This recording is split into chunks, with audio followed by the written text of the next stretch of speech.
हम लाते हैं top news, आपके फेवरेट टॉक शोज और अनलिमिटेड एंटरटेनमेंट सिर्फ यूट्यूब पर। अगर आपने अभी तक हमारा चैनल सब्सक्राइब नहीं किया तो अभी सब्सक्राइब करें और बेल आइकॉन को क्लिक करके हमारी लेटेस्ट वीडियोस के बारे में अपडेट जानें। सब्सक्राइब कीजिए और हम आपको लिए चलेंगे आपकी फेवरेट वीडियो की तरफ।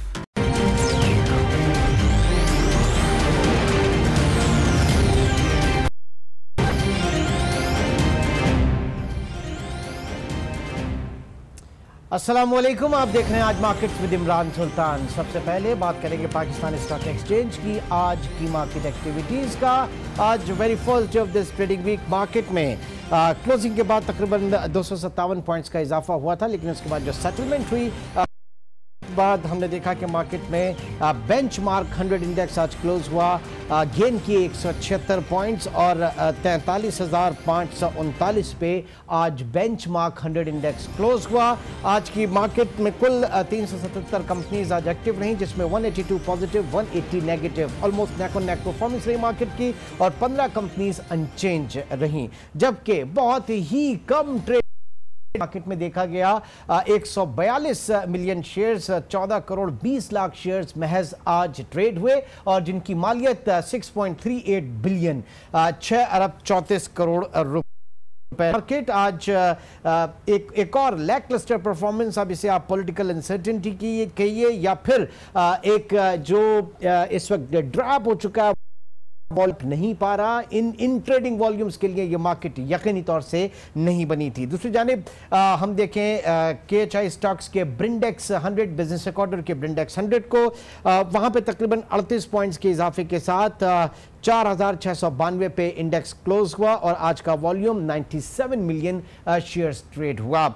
ये क्या इस वक्त जो कहा जाता है कि आपकी इकोनॉमी जो है वो रिफ्लेक्ट होती है आपकी कैपिटल मार्केट्स में, तो पिछले कि मार्केट के वॉल्यूम्स काफी श्रिंक हो चुके हैं और जाहिर है कि जो मईशत की सूरत हाल है वो इतनी अच्छी है नहीं। अगर आप एक्सटर्नल साइड पे देखें तो डॉलर्स आपके पास इस वक्त है नहीं, फॉरेक्स रिजर्व्स जो हैं वो आपके डिप्लीट होते हैं, जो लायबिलिटीज हैं वो बड़ी इस वक्त खड़ी हैं सामने, आगे चल के बैलेंस ऑफ पेमेंट का क्राइसिस जो है इस वक्त नजर आ रहा है और साथ ही साथ आपकी एक्सपोर्ट्स जो हैं वो पनप नहीं पा रही। तो पाकिस्तान में इस वक्त इंडस्ट्रियल सेक्टर कैसा परफॉर्म कर रहा है और पाकिस्तान की मईशत इस वक्त कहां खड़ी है, इस वक्त सनतकार इसे किस तरह से देखते हैं, इसी हवाले से आज हम बात करेंगे। मियां जाहिद हुसैन जो कि Pakistan businessman and intellectual forum के प्रेसिडेंट हैं, इस वक्त हमारे साथ मौजूद हैं। मियां साहब बहुत बहुत शुक्रिया।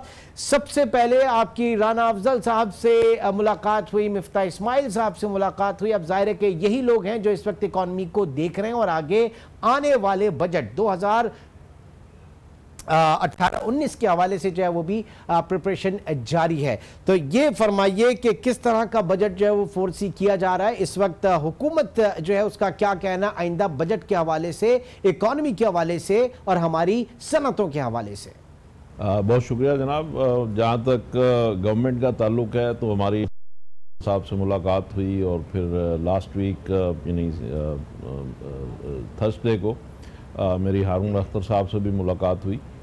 तो गवर्नमेंट तो बड़ी पुरुमीद है और उनका कहना यह है कि इंशाल्लाह ये एक बड़ा अच्छा बजट आएगा और बिज़नेस फ्रेंडली बजट आएगा और उसमें बिजनेसमैन को खासी इमरात भी दी जाएंगी और इनकम टैक्स के हवाले से जो थ्रेश होल्ड है जो अभी 4 लाख पे है तो उसको बढ़ाया जाएगा और 10 लाख पे लाया जाएगा। तो गवर्नमेंट का ख्याल है कि वो खासी मराद देगी। अब बात यह है कि उसके पास स्पेस कितनी है जी, वो मराद जो तो आपने पूछा नहीं कि ये आवाम दोस्त बजट कैसे आ सकता है और बिजनेस फ्रेंडली आ सकता है। पिछले 4-5 साल में डार साहब ला नहीं सके, जाते जाते ये कैसे लेकर आ जाएंगे? देखिए, सबसे पहली बात तो यह है कि मैं ये कहूँगा कि गवर्नमेंट ने ये पिछले 4 साल या 4.5 साल में जितने भी बजट दिए हैं उस हवाले से अगर हम देखते हैं तो इसमें खासी स्पेस उन्होंने प्रोवाइड की है और उसमें खासी सनतकारी में इजाफा भी हुआ है।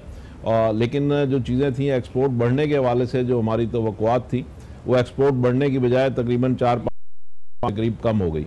अब इन 2-3 महीनों में इस साल में कुछ एक्सपोर्ट्स बढ़ी हैं तकरीबन 15% के करीब और गवर्नमेंट का ख्याल ये है कि इस साल तकरीबन $2 अरब की एक्सपोर्ट्स पिछले साल की निस्बत बढ़ेंगी। लेकिन साथ ही साथ हमारे खदशात जो हैं वो सच साबित हो रहे हैं कि हमारी जो इंपोर्ट्स हैं वो तकरीबन $60 अरब को टच करने वाली हैं। तो हमारा जो ट्रेड डेफिसिट है वो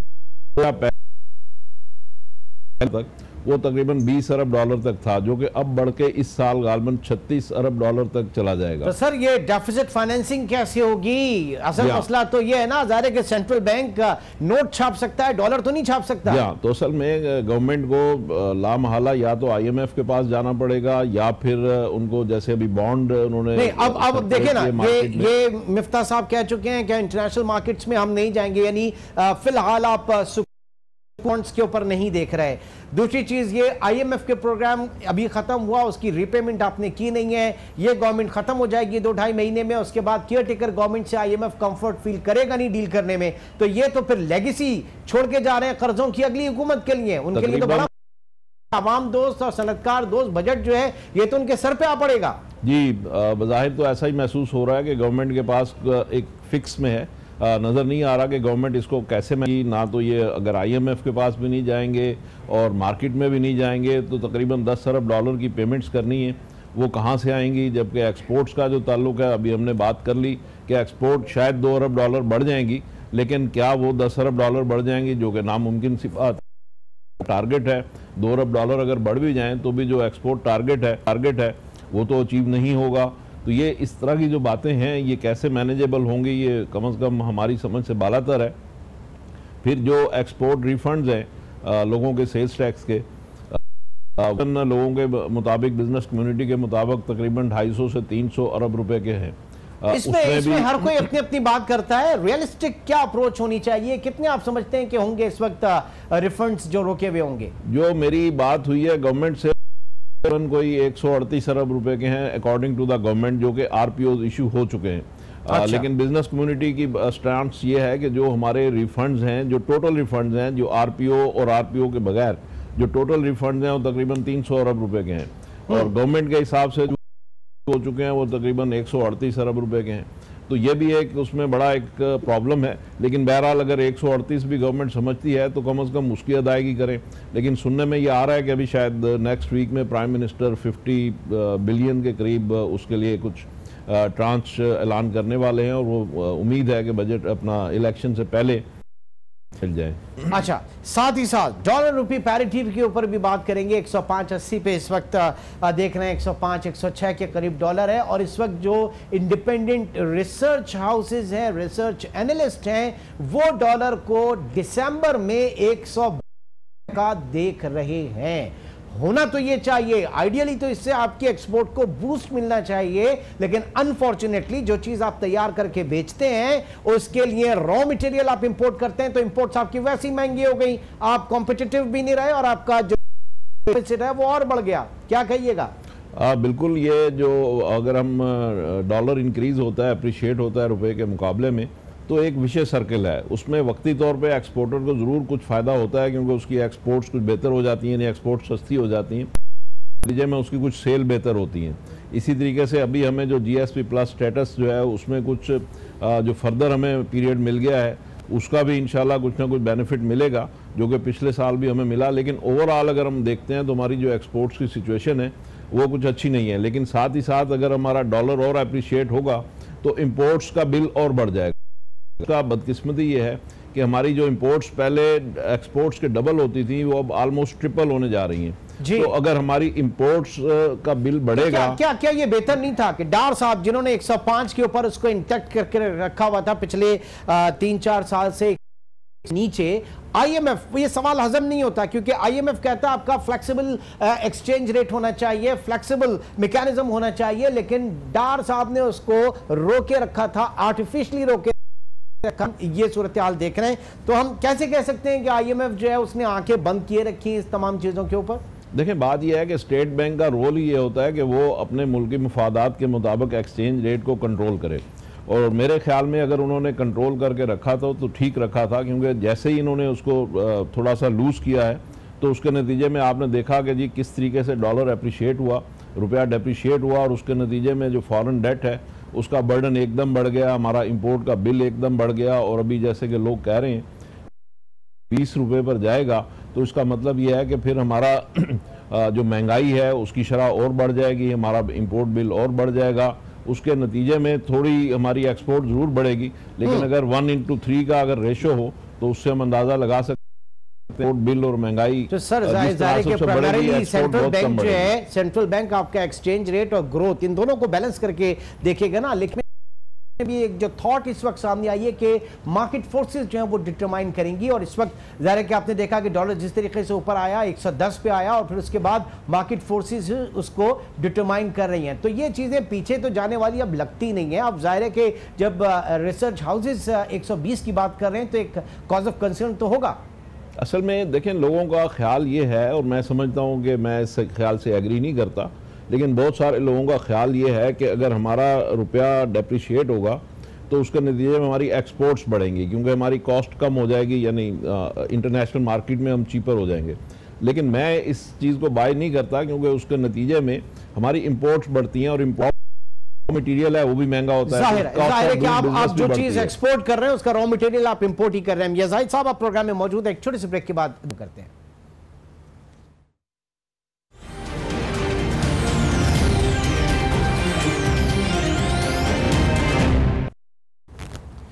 वेलकम बैक। मियां जाहिद हुसैन, सदर Pakistan businessman and intellectual forum, इस वक्त हमारे साथ मौजूद हैं। जाहिद साहब, यकीन है कि CPEC, China Pakistan economic corridor इस खित्ते के लिए गेम चेंजर होगा और पाकिस्तान के लिए फेट चेंजर होगा।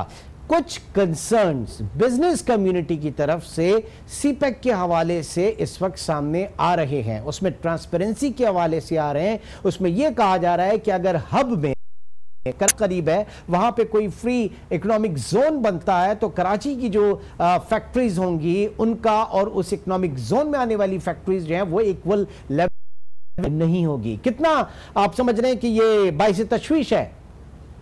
देखें, इस मामले में मार्केट में कंसर्न्स मौजूद हैं बिजनेस कम्युनिटी के, और एहसन इकबाल साहब से इस सिलसिले में कई दफ़ा बातचीत भी हुई है, और जिस अंदाज में उन्होंने इसको एक्सप्लेन किया है उससे मुझे नहीं लगता कि इस बात में कुछ वजन है।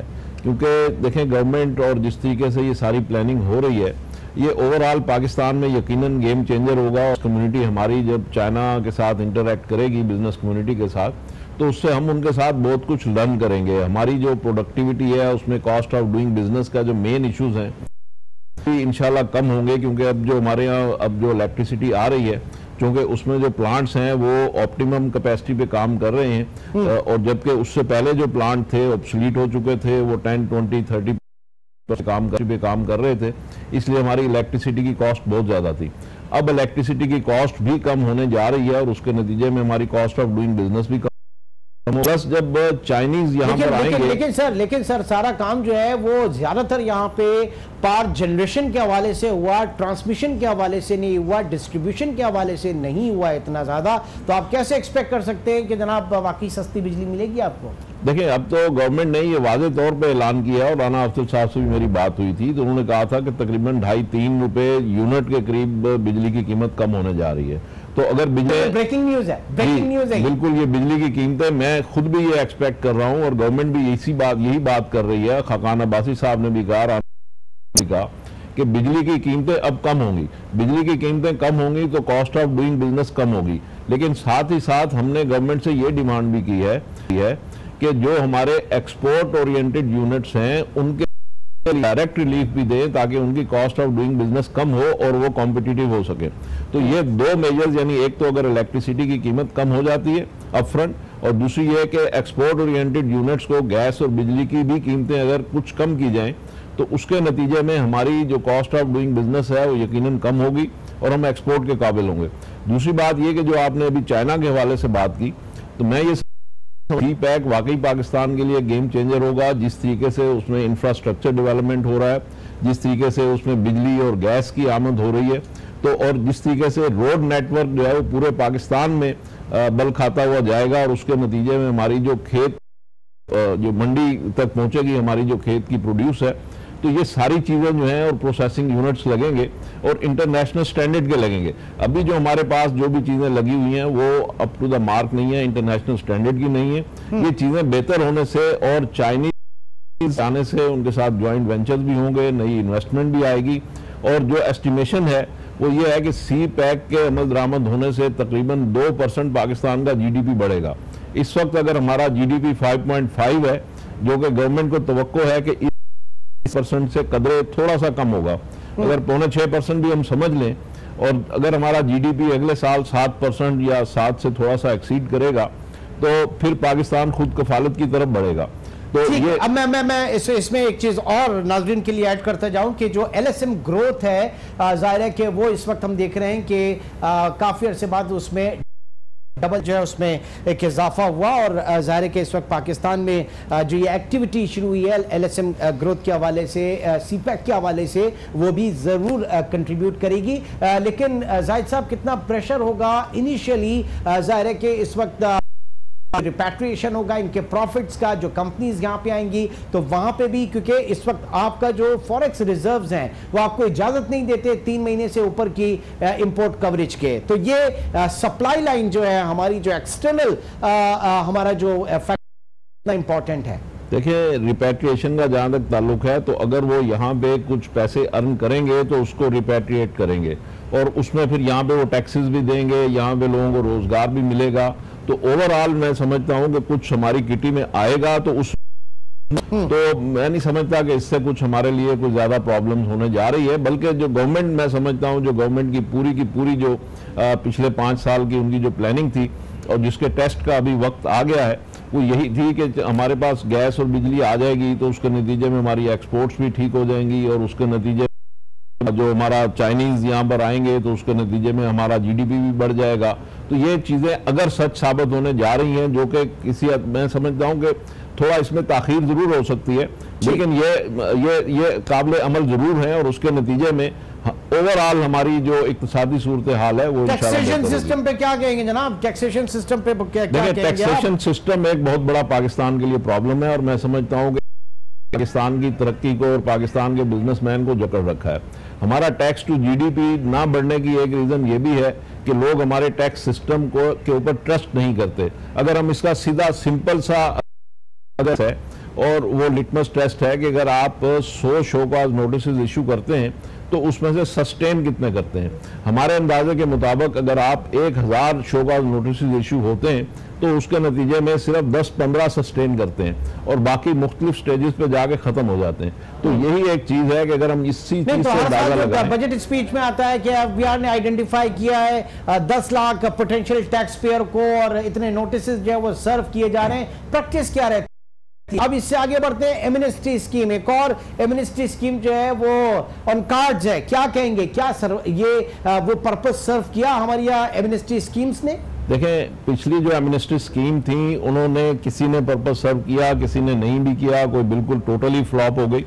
अब जो एमनेस्टी स्कीम आ रही है इसको सुप्रीम कोर्ट भी कह रही है कि कोई बेहतर आप एमनेस्टी स्कीम लाइए और गवर्नमेंट का ख्याल है कि अगले 2 हफ्तों में, कई महीनों से कह रही है गवर्नमेंट कि अगले 2 हफ्तों में आ जाएगी और अब फाइनली शायद अगले 1-1.5 हफ्ते में ये फॉरेन एसेट्स के डिक्लेरेशन के हवाले से। जी हाँ, तो ये फॉरेन एक्सचेंज के हवाले से जो फॉरेन एसेट्स हैं उनकी रेगुलराइजेशन के हवाले से अगर ये स्कीम आती है तो जो कुछ एक्सपर्ट्स हैं, मैं खैर उस आइडिया को भी मैं अभी तक बाय नहीं करता, लेकिन कुछ एक्सपर्ट्स का ख्याल ये है कि उसके नतीजे में शायद 200-300 अरब डॉलर मुल्क में आ जाएगा, जो कि मैं समझता हूँ दीवाने का ख्वाब है। अगर 1-2 अरब डॉलर भी आ जाए तो बहुत बड़ी बात है कि ये पानामा एपिसोड के बाद है और इस वक्त इलेक्शन, तो जाहिर है कि अब इलेक्शन में ये सारी चीजें भी पूछ ली जाएंगी उम्मीदवार से। तो हो सकता है कि कुछ बहुत थोड़ा बहुत जो है ये एमनेस्टी स्कीम कहीं ना कहीं जरूर मैं भी, लेकिन मेरा ख्याल ये है कि शायद 2-3 अरब डॉलर इसके जरिए आ जाए, लेकिन लोगों का ये जो ख्याल है कि 200-300 अरब डॉलर आ जाएगा, मुझे इसमें डाउट है। बहुत बहुत शुक्रिया मियां जाहिद हुसैन। आप आज के एक सनतकार इस वक्त क्या देख रहा है मुल्क की मईशत को और आगे आने वाली जो हमारी जो इस वक्त इकोनॉमिक मैनेजर्स हैं उनसे क्या तवक्कात वाबस्ता की जा रही हैं अपकमिंग बजट के हवाले से आज के प्रोग्राम में हमने डिस्कस किया। इंशाल्लाह आपसे कल मुलाकात होगी। अपना बहुत ख्याल रखिएगा। अल्लाह हाफ़िज़।